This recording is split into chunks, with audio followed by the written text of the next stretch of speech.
حضرت عثمان غنی رضی اللہ تعالیٰ عنہ پر بات کریں گے اور ان کی ہسٹری جانیں گے۔ آپ کے دور مبارک میں اسلام دور دراز علاقوں تک پھیل چکا تھا۔ مختلف قبائل اور اقوام کے لوگ اپنی طرز اور لب و لہجے میں قرآن پڑھ رہے تھے، جس سے ایک نیا ایشو پیدا ہو گیا تھا۔ حضرت عثمان غنی رضی اللہ تعالیٰ عنہ نے قرآن پاک کی حفاظت اور امت مسلمہ کو اس ایشو سے بچانے کے لیے حضرت حفصہ رضی اللہ تعالیٰ عنہا سے قرآن مجید منگوا کر اس کی کئی کاپیز تیار کروائیں اور انہیں اسلامی ریاست میں پھیلا دیا۔ یہ آپ کا ایسا کارنامہ ہے جو امت مسلمہ پر ایک بہت بڑا احسان ہے۔ عشرہ مبشرہ 10 جنتی صحابہ میں شامل ہونے کے باوجود آپ کا آخرت کا کنسرن اتنا زیادہ تھا کہ جب کسی قبر کے پاس کھڑے ہوتے تو اس قدر روتے کہ آنسوؤں سے آپ رضی اللہ تعالیٰ عنہ کی داڑھی مبارک بھیگ جاتی۔ آپ میں خوف خدا ایسا تھا کہ ایک مرتبہ آپ نے اپنے غلام سے فرمایا کہ میں نے تمہارا کان کھینچا تھا، تم مجھ سے اس کا بدلہ لے لو۔ اس نے کان پکڑا تو فرمایا زور سے کھینچو۔ آپ رضی اللہ تعالیٰ عنہ کی شرم و حیا کا یہ عالم تھا کہ نبی پاک صلی اللہ علیہ وسلم نے فرمایا کہ عثمان سے آسمان کے فرشتے بھی حیا کرتے ہیں۔ آپ ہی ہماری تاریخ کے وہ ہیرو اور وہ پہلے مسلمان تھے جنہوں نے اسلام کے لیے اپنے خاندان کے ساتھ مکہ مکرمہ سے مائیگریشن یعنی ہجرت فرمائی۔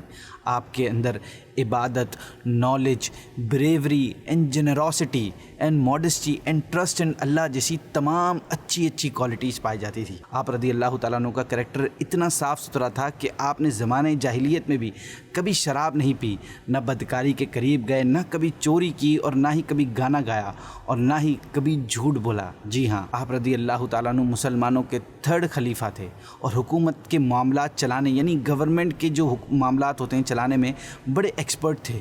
آپ نے دور نبوی میں بھی اپنے مال سے اسلام کی خوب خدمت کی اور اپنی دور خلافت میں بھی دینی اور ملکی معاملات میں ایسے فیصلے اور احکام جاری فرمائے جس سے اسلام اور اسلامی حکومت کو بہت فائدہ ہوا۔ اور آپ کے نبی پاک صلی اللہ علیہ وسلم سے محبت کی بات کی جائے تو صلح حدیبیہ کے وہ واقعہ بڑا مشہور ہے کہ جب نبی پاک صلی اللہ علیہ وسلم نے حضرت عثمان غنی کو ایمبیسڈر بنا کر مکے بھیجا تھا تو کفار مکہ نے حضرت عثمان سے کہا کہ آپ طواف کرنا چاہیں تو کر سکتے ہیں۔ اس وقت کعبہ حضرت عثمان غنی کے سامنے تھا، کوئی رکاوٹ نہ تھی، لیکن حضرت عثمان کے عشق نے یہ گوارا نہ کیا کہ وہ نبی پاک صلی اللہ علیہ وسلم کے بغیر طواف کریں، تو آپ وہاں سے طواف کیے بغیر ہی واپس آ گئے۔ جس وقت حضرت عثمان غنی کو باغیوں نے قید کر لیا تھا، اس وقت حضرت عثمان غنی نے ان سے فرمایا کہ میری 10 خصوصیات ہیں جنہیں میرا رب جانتا ہے، لیکن آج تم میری ان خصوصیات کا بھی لحاظ نہیں کر رہے۔ آپ کی وہ 10 خصوصیات کون سی تھیں وہ آپ نے خود فرمایا، جس میں پہلی، میں اسلام میں داخل ہونے والا 4تھا مسلمان ہوں۔ نمبر 2، نبی پاک صلی اللہ علیہ وسلم نے اپنی 2 صاحبزادیوں کا مجھ سے نکاح فرمایا۔ نمبر 3، میں نے پوری زندگی کبھی گانا نہیں سنا۔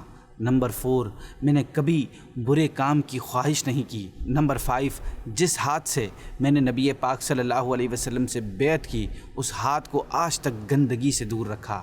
نمبر 6، جب سے اسلام لایا کوئی جمعہ ایسا نہیں گزرا کہ میں نے غلام آزاد نہ کیا ہو یا بعد میں اس کی تمنا نہ کی ہو۔ نمبر 7، میں کبھی فضول کاموں میں مشغول نہیں ہوا۔ نمبر 8، زمانہ جاہلیت اور زمانہ اسلام میں میں نے کبھی بدکاری نہیں کی۔ نمبر 9، زمانہ جاہلیت اور زمانہ اسلام میں کبھی چوری نہیں کی۔ اور نمبر 10، میں نے عہد رسالت میں پورا قرآن پاک حفظ کیا۔